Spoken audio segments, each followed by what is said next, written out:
അതെങ്ങനെയാ? അവളെ ഇനി അങ്ങോട്ട് ചെന്നിട്ട് താലപ്പൊലി എടുത്ത് ഇങ്ങോട്ട് കൊണ്ടുവരണമായിരിക്കും അല്ലേ? ഞാൻ പ്രാർത്ഥിക്കുമായിരുന്നു. അച്ചായ, മോന് ആനിമേഷനൊക്കെ ചെയ്യാൻ പറ്റിയ നല്ലൊരു ലാപ്ടോപ്പ് മേടിക്കണമെന്ന് കോളേജിൽ പോണതിന് മുന്നേ പറഞ്ഞിട്ടാ പോയത്. എനിക്കറിയില്ല.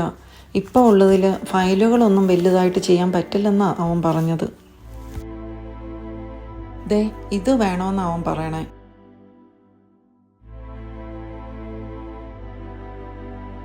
നാട്ടിലെ കണക്ക് വെച്ച് നോക്കിയാ മൊത്തം 3-4 ലക്ഷം രൂപയുടെ മുതലാ.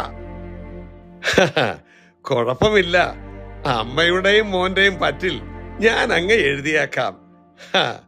കടലിൽ കളഞ്ഞാലും അളന്ന് കളയണമെന്നാണ്. ഞാൻ മുടക്കുന്ന പൈസ എനിക്ക് തിരിച്ചു കിട്ടണം. ദാണ്ടെ ഫോൺ അടിക്കുന്നു. എനിക്ക് ചെവി കേക്കാം അല്ലേ? ഹലോ ഹലോ സാറേ, ഞാൻ കോട്ടയത്തെ വൃദ്ധസദനത്തിനാണേ. ഞാൻ കാശ് മുഴുവൻ ഇട്ടായിരുന്നല്ലോ. അല്ല, കാശിനല്ല സാറേ, അപ്പനും അമ്മയും സാറിനോട് സംസാരിക്കണമെന്ന് പറയണോ? അവരുടെ കൊടുക്ക്. മോനെ, പോളെ, അപ്പൻ ഹാപ്പി അല്ലേ? റോയൽ കെയറിങ് കിട്ടാനുള്ള പൈസയാ ഞാൻ മാസം മാസം എണ്ണിക്കൊടുക്കുന്നത്. ഞങ്ങൾക്ക് നിങ്ങളെയൊക്കെ ഒന്ന് കാണണമായിരുന്നു. ഞങ്ങളെ കൂടെ അങ്ങോട്ടൊന്ന് കൊണ്ടുപോകുവോ? അപ്പൻ ഇതെന്ത് വർത്തമാനായി പറയുന്നത്? അപ്പൻ അവിടെ മിണ്ടാനും പറയാനും ഇഷ്ടം പോലെ ആളുകളില്ലേ? അല്ലെങ്കിൽ തന്നെ എത്ര കൊല്ലം ഇവിടെ ജീവിച്ചതാ. ഇനിയുള്ള കാലം അവിടെ അപ്പനും അമ്മയും കളിയും ചിരിയും ഒക്കെയായി രാജകീയമായിട്ടൊക്കെ ജീവിക്കാനേ. അപ്പ ഞാൻ മാത്രമല്ലല്ലോ, വേറൊരു മോനും കൂടെ ഇല്ലേ? അവനെ ഈ ഇടയ്ക്കിടയ്ക്കൊക്കെ ഒന്ന് വിളിച്ച് അപ്പന്റെ ആഗ്രഹങ്ങളൊക്കെ ഒന്ന് പറയണം കേട്ടോ. അവനെ കാണാൻ ഞാനേ പോകാനൊന്ന് ഇറങ്ങുകയായിരുന്നു. കുറച്ച് കാശ് കൊടുത്തിട്ട് കൊല്ലം കുറയായി. അവനും പെണ്ണും പിള്ളയ്ക്കും ഇപ്പൊ എന്നോട് മിണ്ടാട്ടവുമില്ല. വാങ്ങിക്കാൻ എനിക്കറിയാം. ഇപ്പൊ 2 പേരുടെ ടിക്കറ്റിന് ചില്ലറ കാശൊന്നുമല്ല. അപ്പൻ അവരുടെ കയ്യിലേക്ക് ഫോണൊന്ന് കൊടുത്തേ. സാറേ പറഞ്ഞോ. ഞാൻ നിങ്ങൾക്ക് മാസാമാസം പൈസയാ എണ്ണിത്തരുന്നത്. എനിക്ക് കുറച്ച് സമാധാനം കിട്ടാനാ അപ്പനെ അമ്മേനെ ഞാൻ അവിടെ ആക്കിയിരിക്കുന്നത്. എന്നെ ഇടയ്ക്കിടയ്ക്ക് വിളിച്ചിങ്ങനെ ശല്യം ചെയ്യണ്ട. എന്തേലും ആവശ്യമുണ്ടെങ്കിൽ ഞാൻ അങ്ങോട്ട് വിളിച്ചോളാം.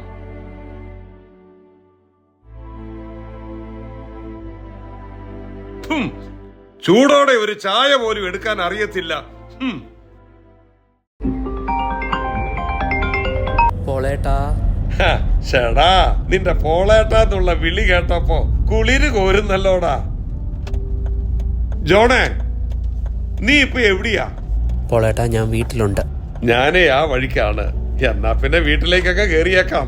വേണ്ട പോളേട്ടാ, ഞാൻ പുറത്തോട്ട് വരാം.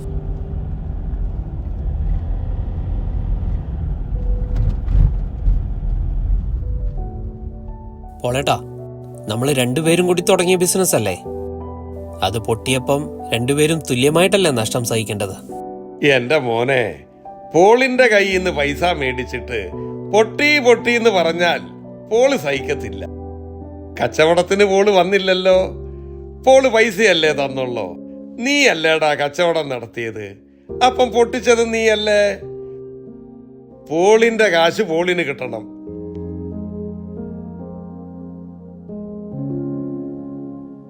ഞാൻ എങ്ങനെങ്കിലും അത് തന്നോളാം. ദയവ് ചെയ്ത് അവൾ ഇതറിയരുത്.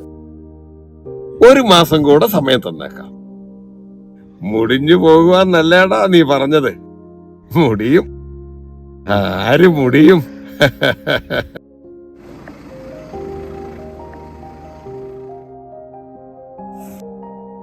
എന്താ പ്രശ്നം? ഒന്നുമില്ലടി, ബിസിനസ് ഒക്കെ ഒന്നുകൂടെ തുടങ്ങിയാലോ എന്ന് പോളേട്ട പറയായിരുന്നു. അതൊന്നുമല്ല, വേറെന്തോ. അല്ല, നീ വാ.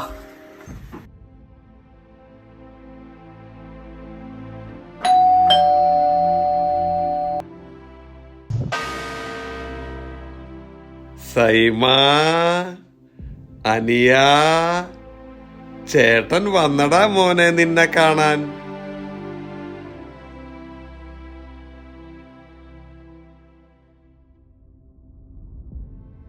എന്താ ആലീസേ, വീട്ടിലൊരാള് വന്നാൽ ഒരു ചായയെങ്കിലും ഇട്ട് കൊടുക്കണ്ടേ ആലീസേ? കുടിക്കാൻ വല്ലതൊന്ന് എടുക്കട്ടെ എന്നെങ്കിലും ഒന്ന് ചോദിക്കണ്ടേ? പോളേട്ടാ, എനിക്ക് കുറച്ചുകൂടി സമയം തരണം. ഒന്നുമല്ലെങ്കിലും നമ്മളൊരു രക്തമാണെന്നുള്ള ചിന്തയെങ്കിലും വേണ്ടേ? എന്റെ സൈമ, പൈസക്ക് പൈസ തന്നെ വേണ്ട. ഈ ഒരേ ചോരയാന്ന് പറഞ്ഞാലേ ഈ ബാങ്കുകാർ സമ്മതിക്കുക. ചോരയാണെന്ന് പറച്ചിലല്ലേ ഉള്ളു. അപ്പനും അമ്മയും നാട്ടിലെ ഉള്ള സ്വത്ത് മുഴുവനും ധാരാളിച്ചു തന്നത് നിനക്കല്ലേടാ സൈമ. നീ അത് വിറ്റ് ഇവിടെ ബിസിനസ്സും ചെയ്ത് അതും പൊട്ടി, ബാങ്കിൽ നിന്ന് ലോൺ എടുത്ത് അതും പൊട്ടി, എന്റെ കയ്യിൽ നിന്ന് മേടിച്ച പൈസ മുഴുവൻ അതും നീ പൊട്ടിച്ചു. ടപ്പോ ടപ്പോ ടപ്പോ, എങ്ങോട്ട് തിരിഞ്ഞാലും ടപ്പോ ടപ്പോ. പോളേട്ടാ, ആക്ഷേപിക്കരുത്. ഞാനൊന്ന് പിടിച്ചു നിൽക്കാൻ ശ്രമിക്കുകയാണ്. എന്നെ ഒന്ന് നേരെ നിൽക്കാൻ സഹായിക്കണം. ചേട്ടായി, കടം കൊണ്ട് നിവർന്നു നിൽക്കാൻ പറ്റാത്ത അവസ്ഥയാണ്. ഒരു കുറച്ച് സാവകാശം കൂടി തരണം.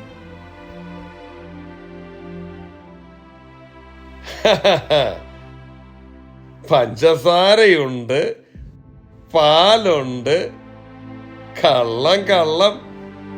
ഈ കടവും പട്ടിണിയാണെന്നൊക്കെ നിങ്ങൾ ചുമ്മാ തമാശ പറയുന്നതല്ലേ. പോളേട്ടൻ്റെ പേരിലൂടെ ഈ വീട് ഡോക്യുമെന്റ് ചെയ്യിച്ചിട്ടാണ് പോളേട്ടൻ എനിക്ക് പൈസ തന്നത്.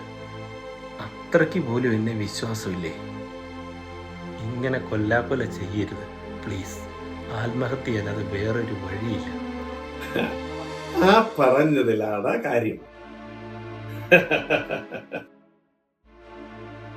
ഇനി നിങ്ങളെങ്ങാനും ചത്തുപോയാൽ എനിക്ക് എന്റെ പൈസ കിട്ടണ്ടേ? ഇതിനൊരു 3-4 രൂപ കിട്ടിയാലാടാവേ അല്ലേ? പൈസ മുതലാക്കണവിടാ സൈമ. ചേട്ടായി, അതിൻ്റെ ഒന്നും ആവശ്യം വരികയില്ല. ജീവനുള്ള ദൈവം ഞങ്ങളെ സഹായിക്കും. ഈ പ്രതിസന്ധികളിലെല്ലാം ദൈവം ഞങ്ങളെ ശാക്തീകരിക്കും. ഞങ്ങൾ പ്രാർത്ഥിക്കും. ചേട്ടായിയെ ദൈവം കാക്കട്ടെ. മോളെ നാക്ക് പൊന്നാകട്ടെ, പോളേട്ടറെ ദൈവം കാക്കട്ടെ.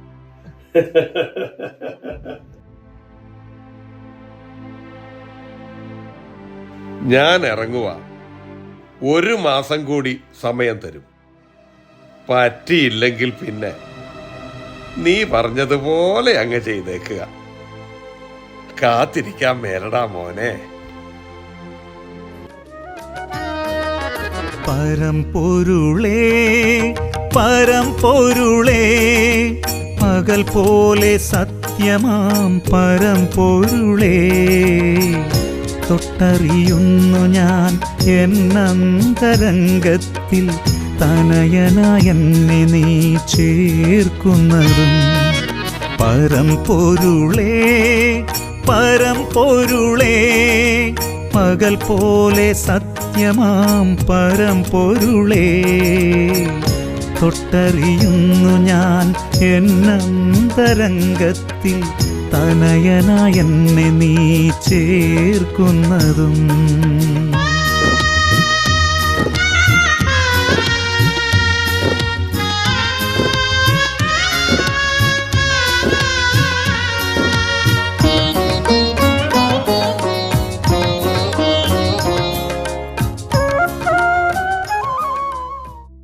ഞാൻ കഴിച്ചതാ, എനിക്കൊന്ന് കിടക്കണം. തമ്പുരാനെ, ഇന്ന് ചെയ്ത പാപങ്ങളെല്ലാം പൊറുക്കണേ.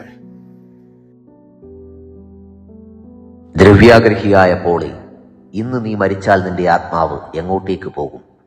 യാക്കോബിന്റെ പുസ്തകം പറയുന്നു, ദുർമോഹം ഗർഭം ധരിച്ച് പാപത്തെ പ്രസവിക്കുന്നു. പാപം പൂർണ്ണ വളർച്ചയെത്തുമ്പോൾ മരണത്തെ ജനിപ്പിക്കുന്നു. നിന്റെ മാതാപിതാക്കളെ, സഹോദരനെ, നിന്റെ സുഹൃത്തുക്കളെ, നിന്റെ കുടുംബത്തെ ഒട്ടാകെ ഇരുട്ടിൽ നിർത്തിയിട്ടുള്ള നിന്റെ ഈ സുഖനിദ്ര നിന്റെ ആത്മാവിനെ നാശകരമായ കുഴിയിലേക്ക് വലിച്ചെറിയും.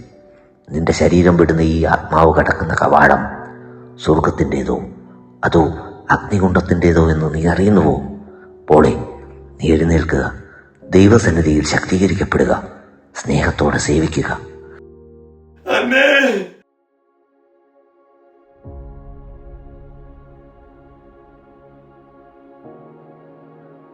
തമ്പുരാനെ, എന്നോട് ക്ഷമിക്കണം തമ്പുരാനെ. പണത്തിനോടുള്ള ആർത്തി എന്നെ മനുഷ്യരല്ലാതാക്കി തമ്പുരാനെ. എന്റെ ബലഹീനതകൾ നീക്കി എന്നെ ശാക്തീകരിക്കണമേ തമ്പുരാനെ. ജീവനുള്ള ദൈവം ഞങ്ങളുടെ പ്രാർത്ഥന കേട്ടു. മോനെ, നീ ഇപ്പം തന്നെ വൃദ്ധസദനത്തിൽ വിളിച്ച് അപ്പച്ചനെയും അമ്മേനെയും കയറ്റിവിടാനുള്ള ഏർപ്പാടുകൾ ചെയ്യണം. മോനെ സൈമ, നിന്നോട് ഞാൻ ചെയ്തതൊക്കെ പൊറുക്കണം സൈമ. ജായ്ക്ക് അപ്പച്ചനും അമ്മച്ചിക്കുമുള്ള ടിക്കറ്റ് ശരിയാക്കുന്നുണ്ട്. നീ അവരെ പോയി കൂട്ടിക്കൊണ്ടു വരണം. അല്ലേ വേണ്ട, ടാക്സി വിളിക്കണ്ട, നീ എന്റെ വണ്ടി തന്നെ എടുത്തു.